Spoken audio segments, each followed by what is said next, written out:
Hi, I'm Metta Spencer. On the last Sunday of every month, Project Save the World holds an open house, a global town hall for activists anywhere in the world who are working on one of the 6 global threats that concern us: war and weapons, global warming, famine, pandemics, radioactive exposure or radioactive contamination, or cyber risks. And people call in and talk about the issues that are on their minds. And today, this is the 28th of February, 2021, and we're already at work talking about the organization called Conscience Canada, which is looking for a successor organization to take on some of their work. Here goes. Oh, Canada can, 150 billion on unneeded, harmful, illegal, immoral weapons of death as opposed to helping people is our concern. So that's what I'm interested in. Okay, so you are looking, Conscience Canada, we'll put up the word here. Conscience Canada is looking for an outfit that wants to take on their mission, considering that you, as I am, are getting long in the tooth. Yeah, all right. Well, we have listed about half a dozen groups, and we have them here, but we're making efforts. Hi, where are you? I am from the Philippines, ma'am. I am now at Quezon City, ma'am. Quezon City, In Metro Manila, ma'am. Well, welcome. Okay. Dwyer, why don't you tell us what it is that Conscience Canada does as a special project, concern? I think about 30 years ago, various Quakers and Mennonites decided that they didn't want to support war. And in our Constitution, we're allowed to conscientiously object to serving in war. And with no draft in Canada, the only way we serve in war is support those that we pay to fight. And so it seemed logical to us, if we could redirect that money, it would be in the vein of conscience objection, which we should be allowed to do for our constitutional right. And we've tried over the 30 years to have several parliamentary laws advance parliament, which haven't got past first, second reading because the government says, well, people can't just conscientiously object to everything, or they wouldn't pay health care if they don't like abortion, they wouldn't for education if they don't have kids. But our argument is, well, it's in the Constitution, you can conscientiously object to war. And when you join Conscience Canada, you start withholding a certain amount from your taxes every year and putting it in a special fund, which is kind of like in escrow or something for the time when you can allocate that money to a worthy project. Is that right? And you tell the government that you're doing this, and you sort of say, well, now come and get me. Well, yes, but in order to not be arrested, we sort of have an option A and an option B. And option A is merely when you send in your income tax, to send in saying, I prefer to go to a peace organization. Option B, like you said, is to withhold either your entire federal tax, which is about 8.9% in Canada, and redirect it to a charity of your choice, or to the Conscious Canada Peace Tax Fund, and you hold it, whatever escrow or something. And people can withdraw it if they want to, but I sometimes just withhold a symbolic amount, $100. In fact, in the States, I think their tax form is 1040 or something, and a lot of people just withhold $10.40. So last year I was pushing for people to just withhold a year, like it's 2020, so withhold 20 cents, just to let the government know that.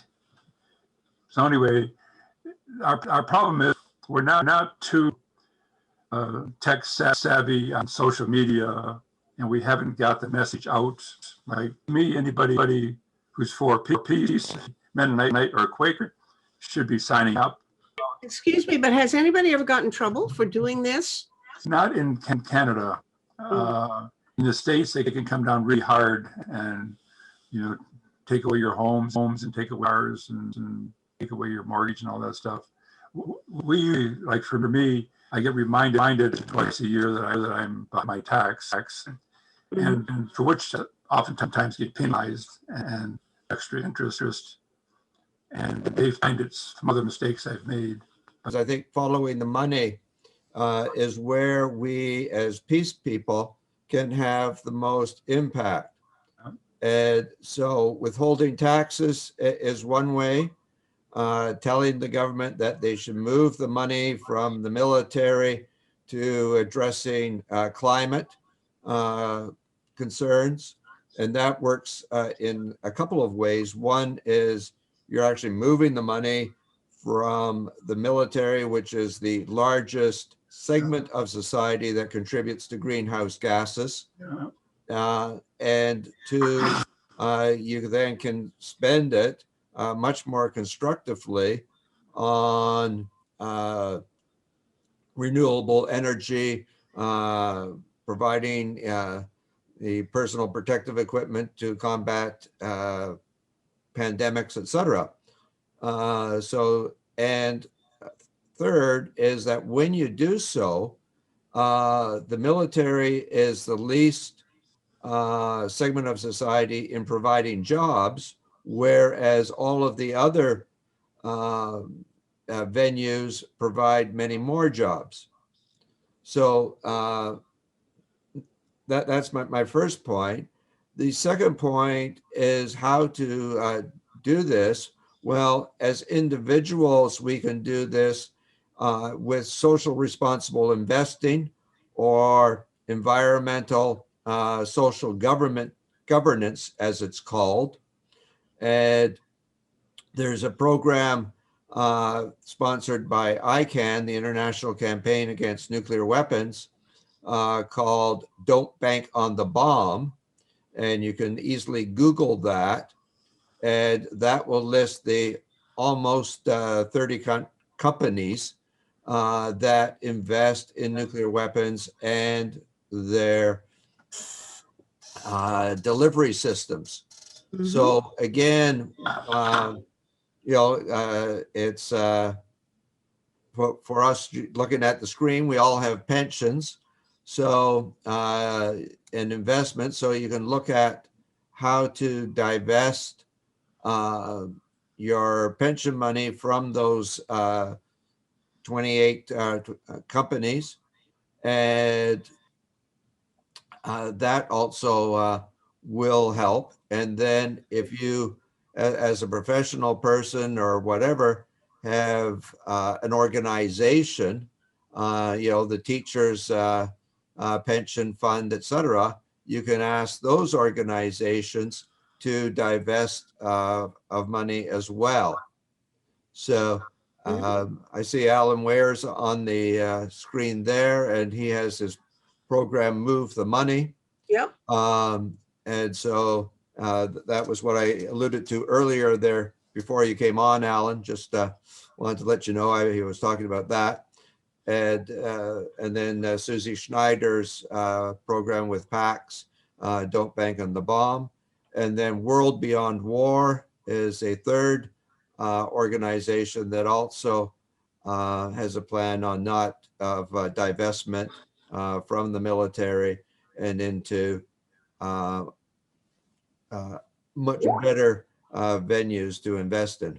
I would also expand, because we've been building quite a lot of cooperation with the fossil fuels divestment campaign, with the climate action community is probably a little bit bigger than the nuclear disarmament community. So we have a great opportunity to build, our joint movements, campaigns by working cooperatively with the fossil fuels divestment movement.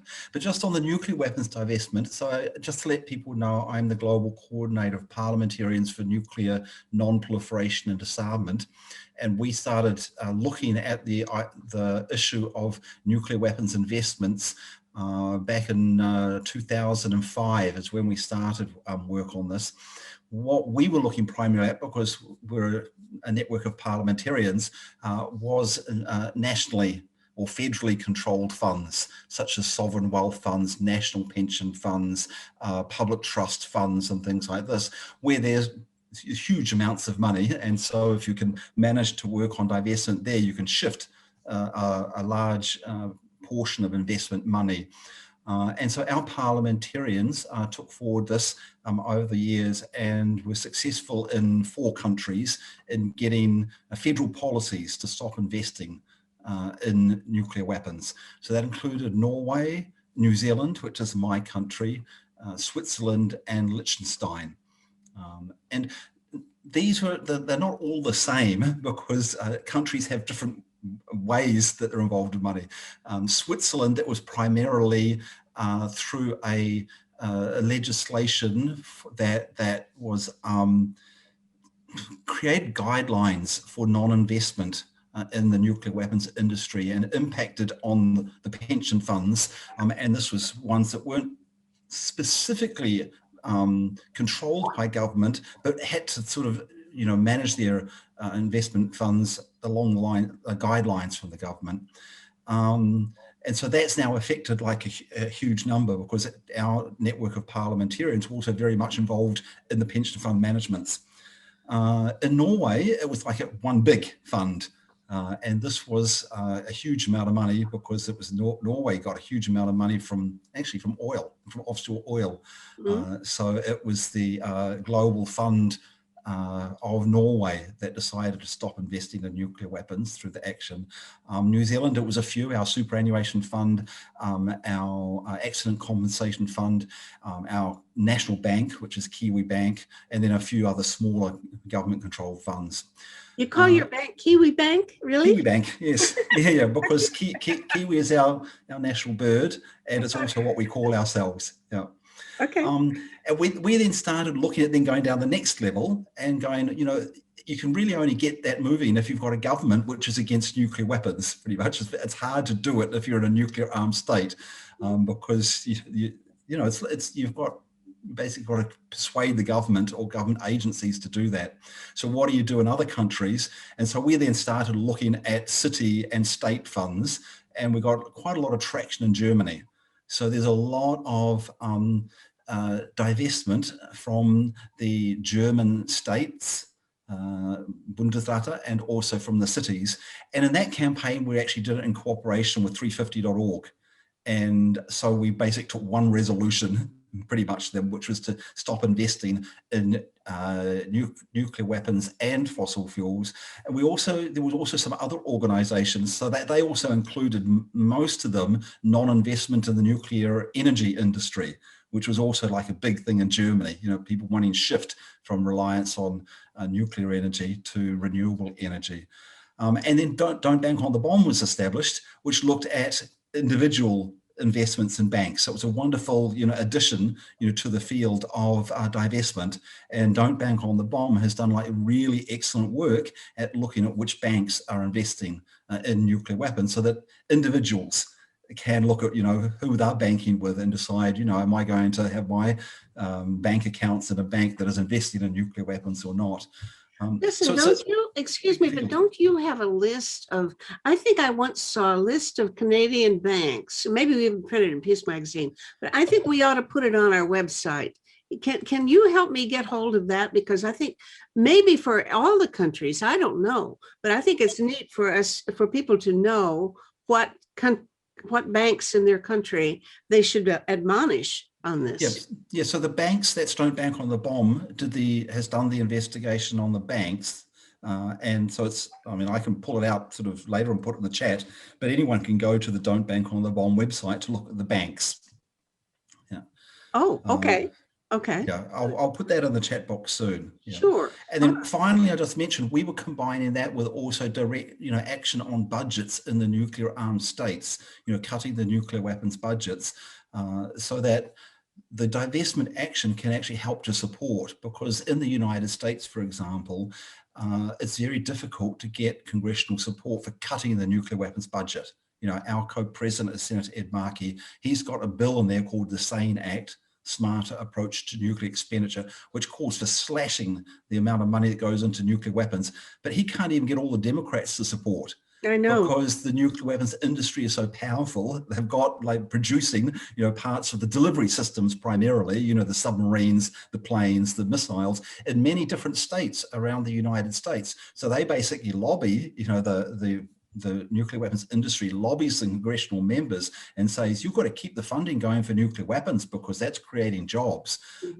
And so it's actually really difficult to get a majority support for cutting the nuclear weapons budget in the nuclear armed states. He's also the co-chair or the leader of the Green New Deal, and he hasn't even gotten militarism on the problem list. They don't even. The Green New Deal is wonderful in most respects, but it doesn't name the core problem, militarism, and for that very reason, I gather. Yeah. So we see the divestment campaign is not just about taking your money or your church's money or your city's money or your government's money or your pensions money out of the nuclear weapons industry. It's also helping to support, these efforts in the nuclear armed countries, in the US, UK, France in particular, because that's where there's congressional oversight and where the industries play a big role, and supporting the efforts, in those countries to cut the nuclear weapons budgets and to put an end to the nuclear weapons modernization, which, this money is primarily going to. Well, bless you, Alan. This is this is what's needed to be done. Good for you. And oh, by the way, you're doing something else today. Do you want to share a little bit about that with us? Because you said you're going to be with me half an hour. So here's your chance if you want to tell us what your fusion. I don't understand what youth fusion amounts to. Yeah, so sorry, I actually got two more things. I'm even though I'm living in Prague, I'm still very much part of the peace and disarmament movement in New Zealand, and we have one of our meetings at 9 o'clock, and then at midnight, my time here, which is 12 noon New Zealand, we kick off the World Future Day round the world 24-hour conversation. I'll put the link in the chat. Anyone can join, generally at 12 noon your time, because it's the host for the conversation shifts every hour to the time zone. So at 12 noon, it'll be like over in Toronto, I think that's East Coast time. That'll be hosted by someone from that particular time zone. So I'm co-hosting the New Zealand Start, which is at 12 noon New Zealand time. And World Future Day, March 1st, it's also a Nuclear Remembrance Day, which is the anniversary of the most destructive nuclear weapons test ever in the Pacific. Totally vaporized in Ireland. It's created radiation that's still around and will cause health problems for generations. And the previous speaker mentioned that some people get heavy problems from the government about nuclear weapons, but actually that happens. The most serious problems are when people do something that's fraudulent. If you honestly tell them, I'm not paying, that's less so, but there's ins and outs of it depending on how you tell them. But I want to tell you about two entities in the US. One is called the Peace Tax Fund. I've been financially supporting them since the 70s. They are urging federal legislation to pass through Congress that would allow taxpayers to claim conscientious objector status. And just like if you're a conscientious objector to the military draft, you can do 2 years of alternative service instead of being in a civilian job that helps the country, instead of 2 years in the military. And this would divert, if we can pass this Peace Tax Fund bill, it will divert the military share of your tax dollars to new projects that actually work for peace and human well-being. And I'll put their website in the blog. The other thing is that the National War Tax Resistance Coordinating Committee, NWTRCC, works on helping people not only build the movement in the US and elsewhere for resisting war taxes, but also provides technical advice if people want to figure out how can I do this with minimal risk, or what do I do if the IRS sends me this kind of a letter in response? And they're a national resource of information so that people can coordinate their own activities with their own conscience in relation to what the Internal Revenue Service, the federal tax agency, is doing to them. I'll put both of those websites in the chat. Thank you, Glenn. Now, Richard again. Richard Denton. Yeah, I also just put some links in the chat box as well. All the Canadian banks are bad, but for investing in the military, but the Royal Bank is listed as a runner-up. In what sense? What does that mean? It means that it doesn't invest in the active companies. Here I've got it here. There's it excludes all activities and doesn't have any investments per se, but it does include all producers. And this is the problem, is that with some of the producers, it's like with anything. They Honeywell produces very good things, but also produces nuclear weapons as well. And so what we need to do is to encourage these companies to focus on the things that they do that are peaceful. Pugwash finally published a letter that Phyllis Creighton and Tamara Lawrence, who are also members in Pugwash Canada, this letter that we co-wrote a month ago, which gives also sort of an authority to our criticism against the Canadian government that it spends too much on military costs, especially we've learned this week that the contract for the boat in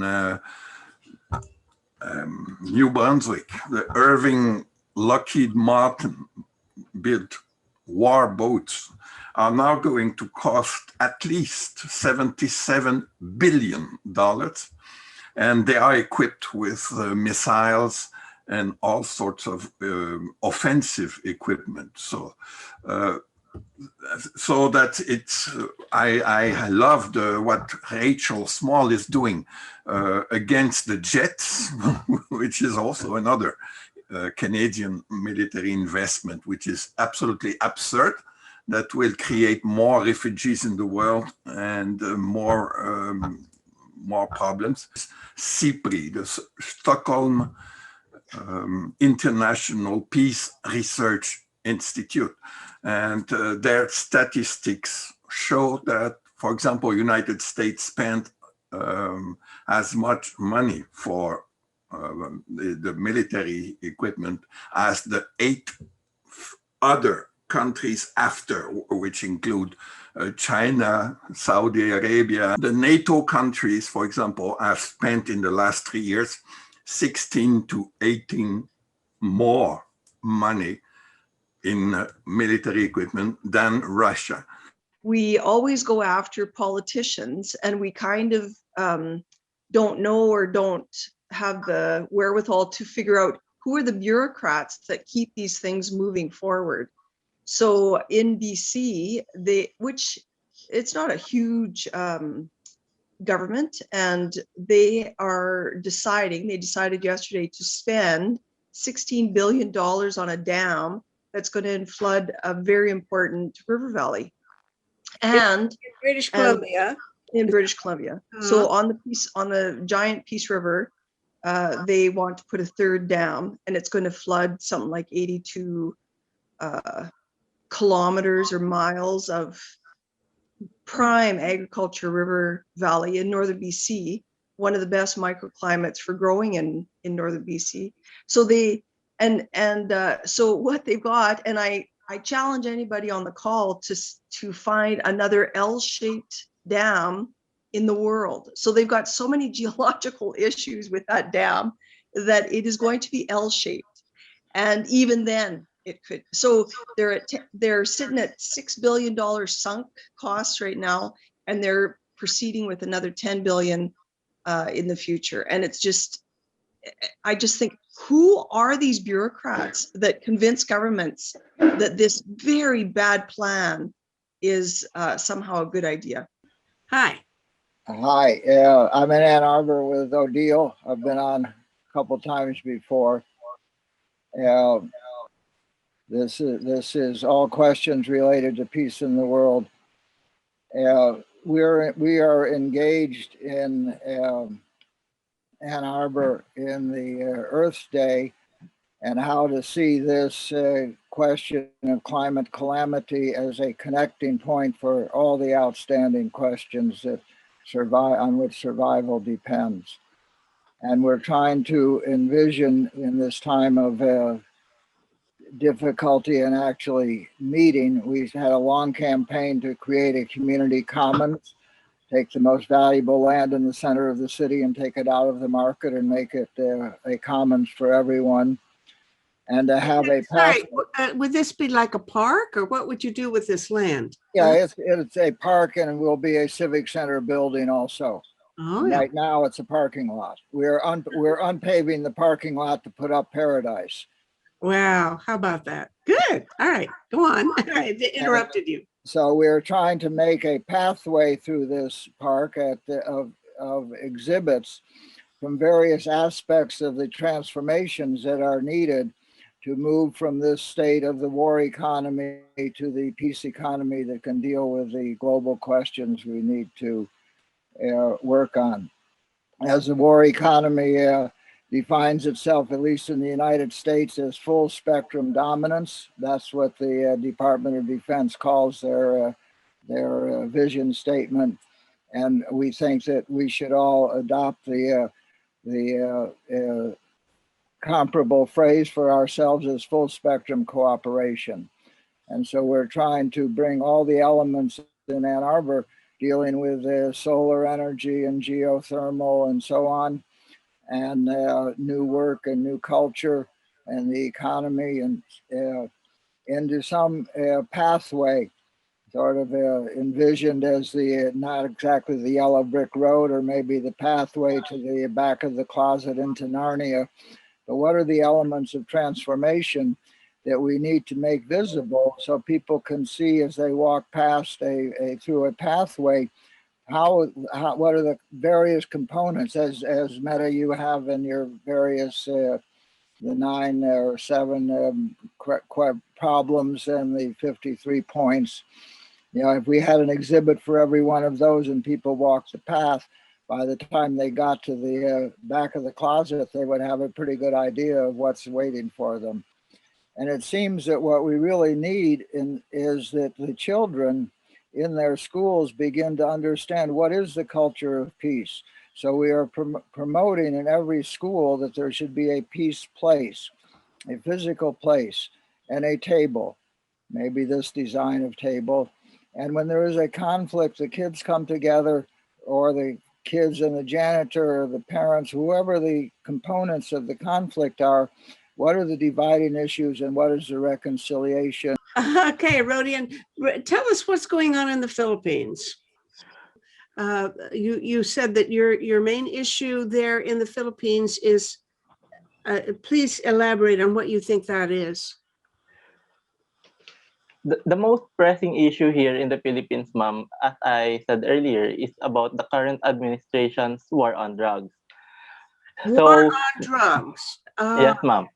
Now, this is Duterte's violent Yes, ma'am. approach. Is that right? Yes, ma'am. We've heard about that. Now, is it true that he's really quite brutal with his means of suppressing drug trafficking, or what's the story there? Ma'am, some of the organizations look at that way, ma'am. But on my stand, ma'am, I think that is not the problem at all, ma'am, because there are some members of the organization or the police, for example, ma'am, that they abuse their powers on their own, ma'am. And I did not any received or any heard that President Duterte ever ever introduced or ever commanded that all all persons that is been acquainted with drugs should be killed, ma'am. So I think those killings that that the, they found in the current administration is just the works of those abused officers and not really from the command of the Duterte administration, ma'am. That's all, ma'am. Okay, now let's see if I understand you. A lot of people are killed, or some people are being killed who are drug users. Yes, ma'am. And, Yes, ma'am.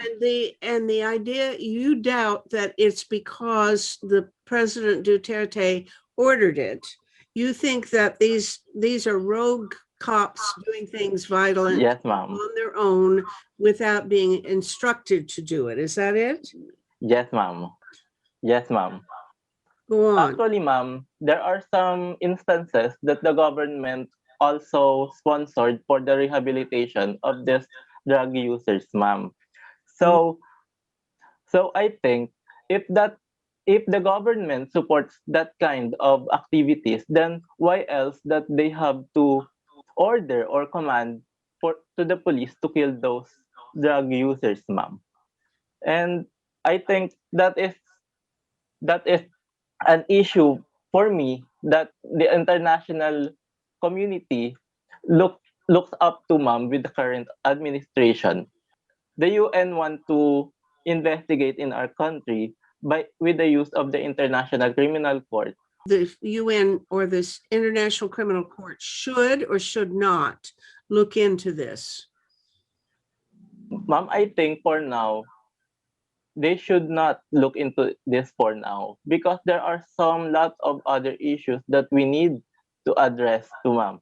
For example, there are some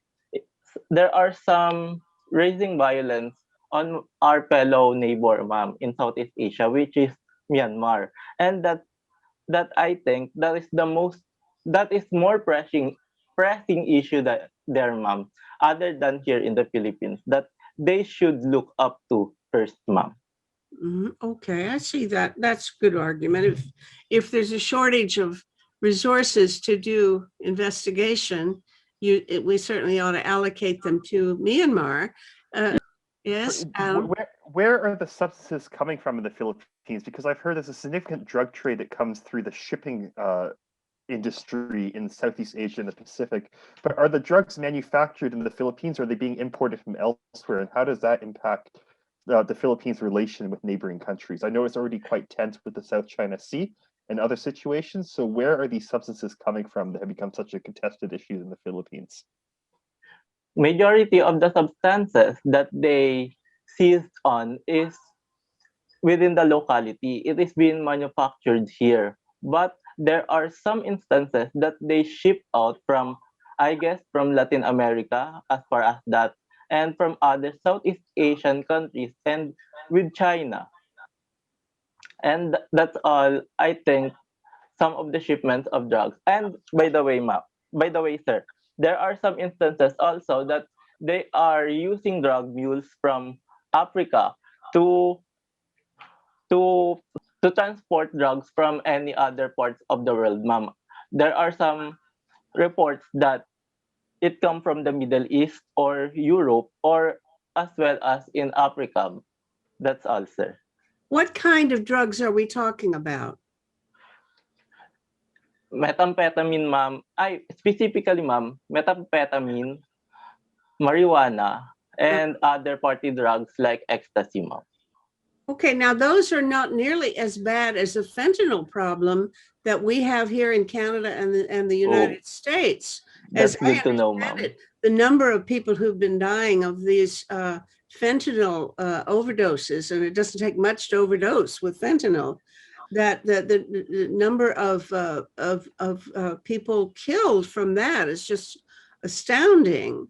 And this is a result not of illegal trafficking so much as it has, well, I guess it's illegal, but it was started by physicians prescribing drugs to their own patients and not being aware of how addictive they are.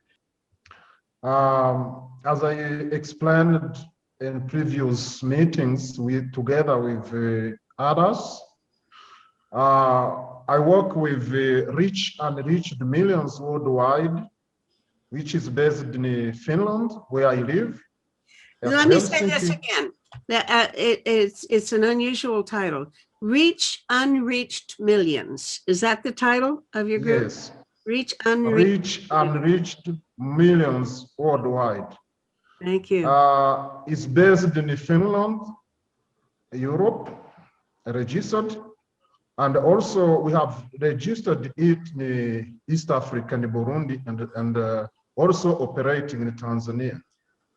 So on our side, we have started, as I explained, we have started some kind of different projects which is aiming to help the poor community in small cities and also in the villages. And we have been concentrating on agriculture and farm. Burundi now is full peace. There are many investors come from Canada, from US, from Russia, from EU, Europe. And then Burundi has 12 millions of population. And among the 12 million population, 86% are depending on agriculture and farm. So that is why we have been concentrating on this, first on this sector. And now is 3 years now working with the local communities, assisting them by teaching, providing some kind of seed. There are some area where are a lack of irrigation water, also safe water. So more and more people, which mean women and children, are suffering in the local villages. Is this a drought? That is why we are. Excuse me. Is this a drought, yes, a local thing that's just a temporary situation, or is it a long-standing shortage of water?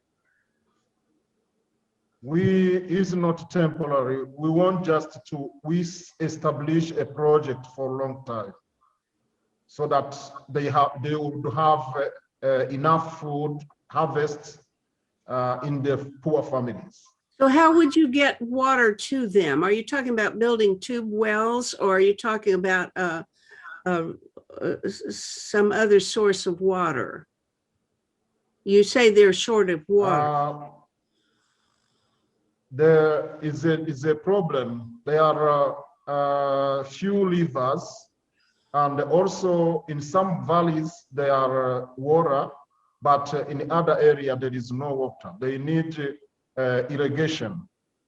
So the needs are that we are looking for investors who may be interested to invest in this sector, and also if they are available, the first thing to do is to visit and to train them to work together with the people from government or private sectors. And then from there, we can reach our goal, which means if they provide a good seed, irrigation water, and the materials, it can be easy to fight against hunger and disease, which caused by lack of food. We have there are centers where there are children malnutrition. We are trying to provide some kind of porridge, food, and something like that. Oh, yeah. Take a look at Facebook and their social groups. They're farmers, they're wonderful farmer groups for discussion of all kinds of problems. Okay, who else? Thank you very much. Well, I don't think there's anybody here with deep pockets to help fund your project, unfortunately. I'd like to think that we have some zillionaires with us, but I don't think we do. I wanted to add one thought on the farming question. I was part of a That's just Alan Haber. Good for Alan you. Haber, Yes, okay. yeah. Winona LaDuke, who's a Native American who lives in northern Minnesota, and she is now a hemp farmer, and they cultivate or harvest wild rice. But she said the great turning that we are involved in is from hydrocarbons to carbohydrates. Well, I'm an anti-militarism person, anti-war person. I'm very much concerned with what's happening to the environment. And so I would like to encourage programs like this. I've listened recently to Wes Jackson. Maybe some of you know him.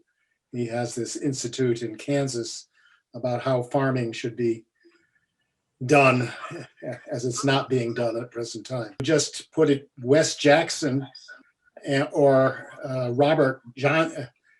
Robert Jensen interviews him.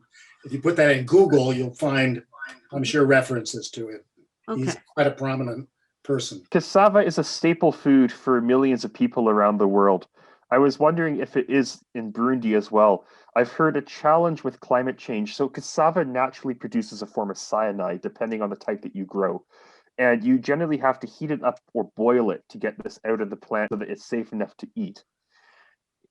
With increased carbon dioxide levels and inks more of this compound to become more toxic. I've heard of cases where people have gotten chronic poisoning from the compounds in the plant from just elsewhere that this is happening so far.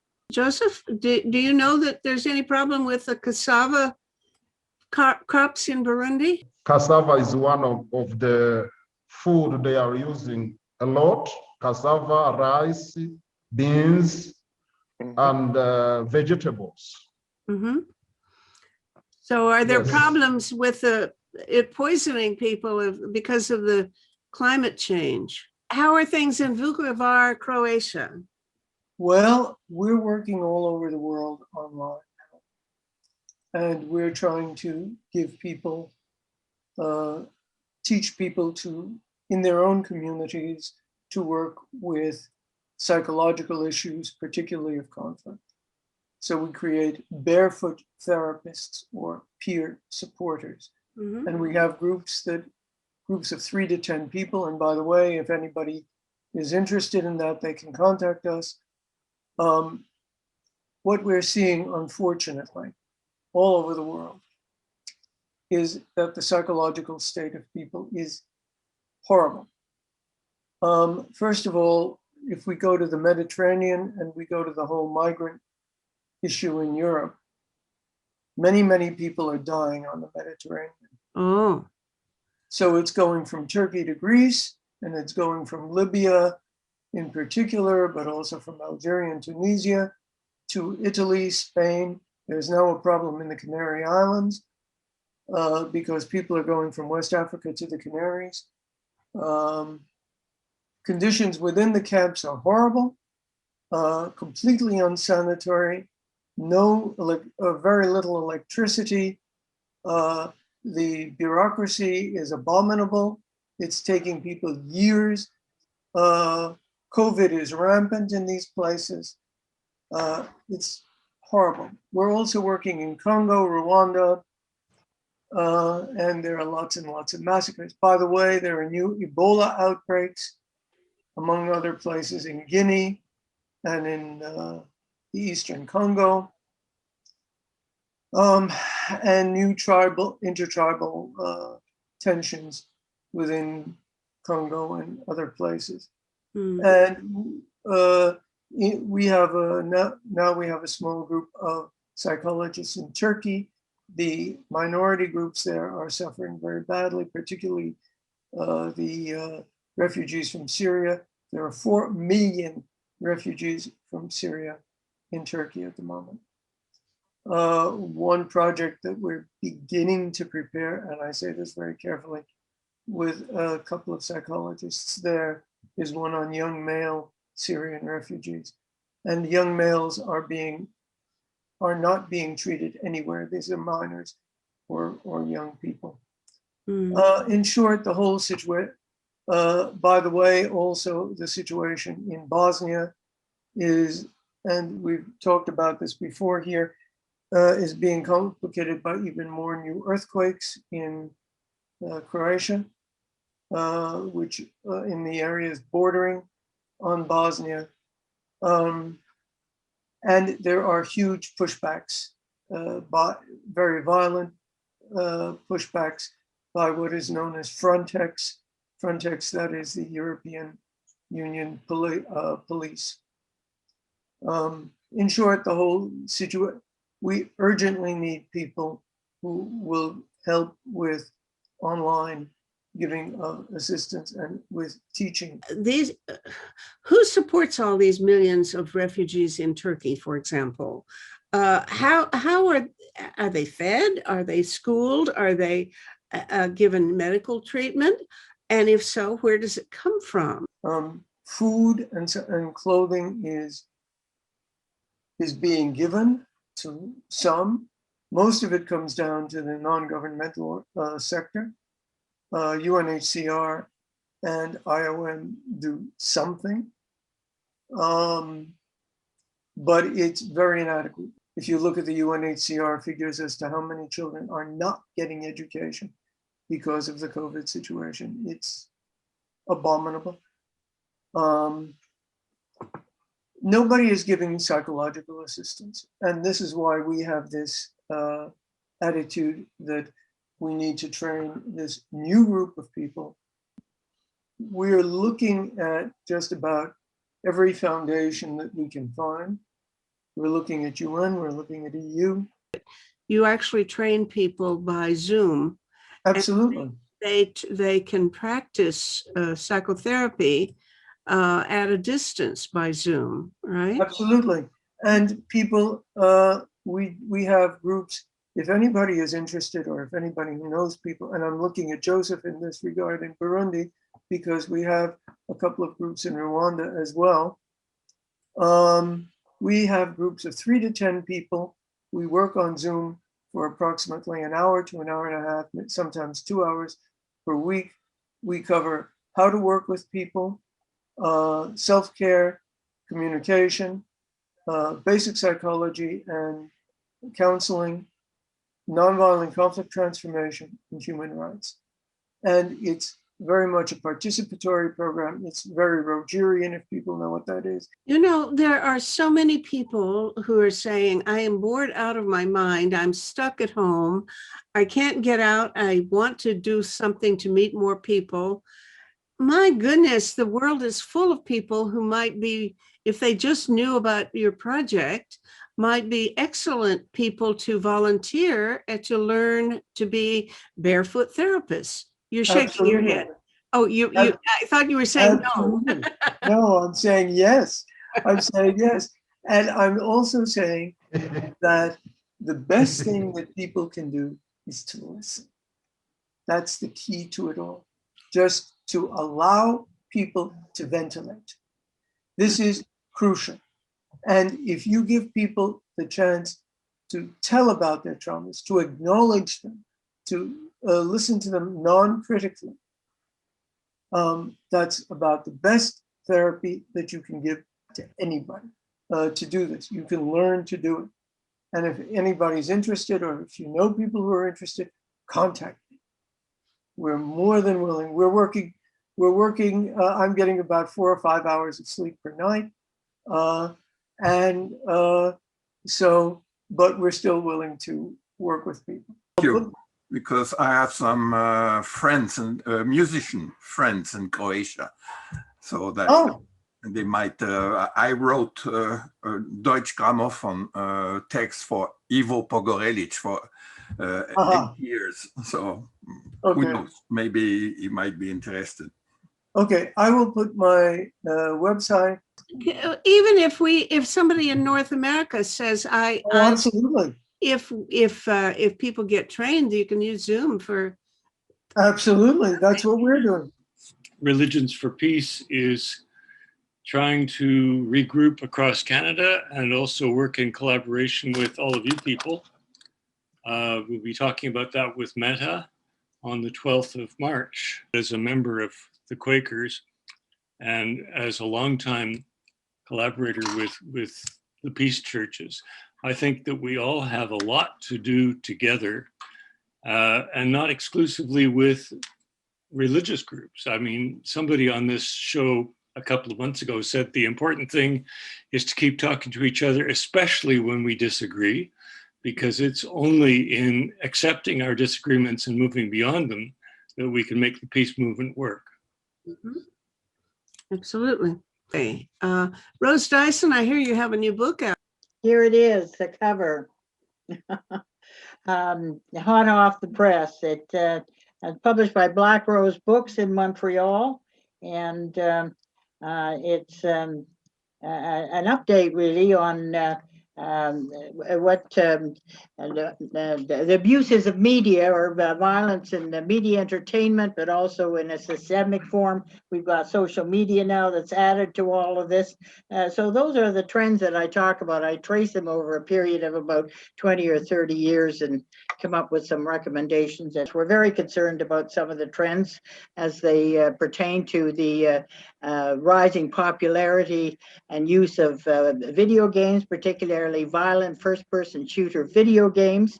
There's lots of research to demonstrate harmful effects of one kind or another, including the ways in which they're used by terrorists, both domestic and foreign, and the ways in which white supremacist groups are finding them very handy recruitment tools. And I don't know if any of you follow the news on Pornhub, the world's largest website of its kind, and is considered the third most popular website in the world. The 10th rather, and one of the third most influential aspect of the internet today after Facebook and Google. We'll be hearing an announcement of proposed legislation in Canada on the excesses on the internet. I think that's going to mostly involve things like hate speech and not necessarily video games, but I have to say on the subject of video games that the lobbying industry has been extremely successful in persuading, whether it's the bureaucrats or the politicians or whoever makes these decisions, to avoid including them in any way when it comes to regulations of one kind or another. And my group, Canadians Concerned About Violence in Entertainment, has been doing what it can to try to change that, because the video game industry also gets enormous tax breaks and subsidies of one kind or another. I'm trying to put together the preliminary program for the Canadian Peace Research Association, which is a large scholarly association that meets every year at a different university in Canada. This year it will be a virtual conference, and in future years it will be a hybrid conference. So this year it's entirely virtual, which means that I'm organizing pre-recorded Zoom sessions. So these are people who've agreed to pre-record themselves, and then they have an option, which most people are foregoing, of coming on live for the Q&A. So the actual Congress meets for 2 weeks every year. Generally, this year it starts on May 27th and it goes until June the 4th. Our association is meeting from June the 2nd until June the 4th. So I have to finish the preliminary program by tonight. So Meta was saying that we have a mix of academics, policymakers, lawyers, and diplomats. Then I also have a lot of people from the Department of National Defense for some reason, even though we're a Peace Research Association. Anyway, if you want to attend, you do have to pay the CPRA fee and the Congress fee. The Congress fee is substantial. It's $175. So anyway, if you're a regular full-time professor, the fees are, I can send you an email with all the fees laid out. But this year, a new initiative that anyone who self-identifies as Black or Indigenous anywhere across Canada or the world all their fees will be waived. You're in Saskatchewan, right? I'm part of the vigil, Regina vigil. Before COVID, we would meet every Thursday at noon and we would distribute leaflets on whatever problems there were. It could be local problems in Regina, it could be something to do. Now that they meet by email, so we get every week we get quite a lot of things, either papers to read or webinars or things to sign.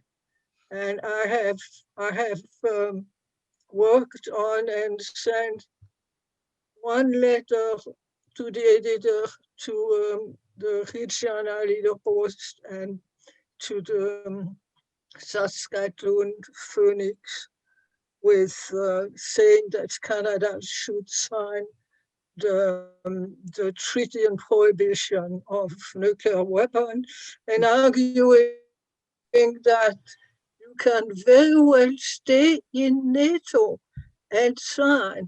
The treaty is made so that precisely you can sign and stay in NATO. So that's what Canada should do. Now, of course, there are many reasons why NATO should not exist, right? And maybe to begin with, Canada should not stay in NATO. But if that is the argument, Canada should get out of NATO. And there's certainly a strong argument for that position. But there's also an argument on the part of a number of people saying Canada should stay in NATO, but use its power in NATO to insist upon making some changes in NATO's policies, especially with regard to the tactical nuclear weapons that are based in Europe. And that by signing the treaty, we would break the logjam and open the way for other countries that might want to do that. So that's an argument, and there are two different points of view. But one of the related to it is the question whether Canada, if we signed, would have to quit NATO, whether we want it or not. And I think you take the position, and I think most people would agree with you who are experts, that legally, in terms of our treaty obligations, Canada can stay in NATO if we decide to, and still sign the treaty on the prohibition of nuclear weapons. And therefore, there's a big campaign to try to promote that as what Canada should be doing, right? So thank you so much for contributing to this, Evelyn, to this effort. I liked that you did mention that countries signing could try and change NATO politics. And indeed, I have read this, and that would be ideal, of course. Okay, well, carry on. I'm sorry, my connection is bad. That's all right. Because your position, Meta, saying that both movements can act for peace is right. But I'll just remind people that the bombing of Libya was done by NATO, and that created the whole movement of refugees. That's why I'm against NATO. Bless your hearts. Onward. We've got to save the world, right? Okay, bye-bye. Right.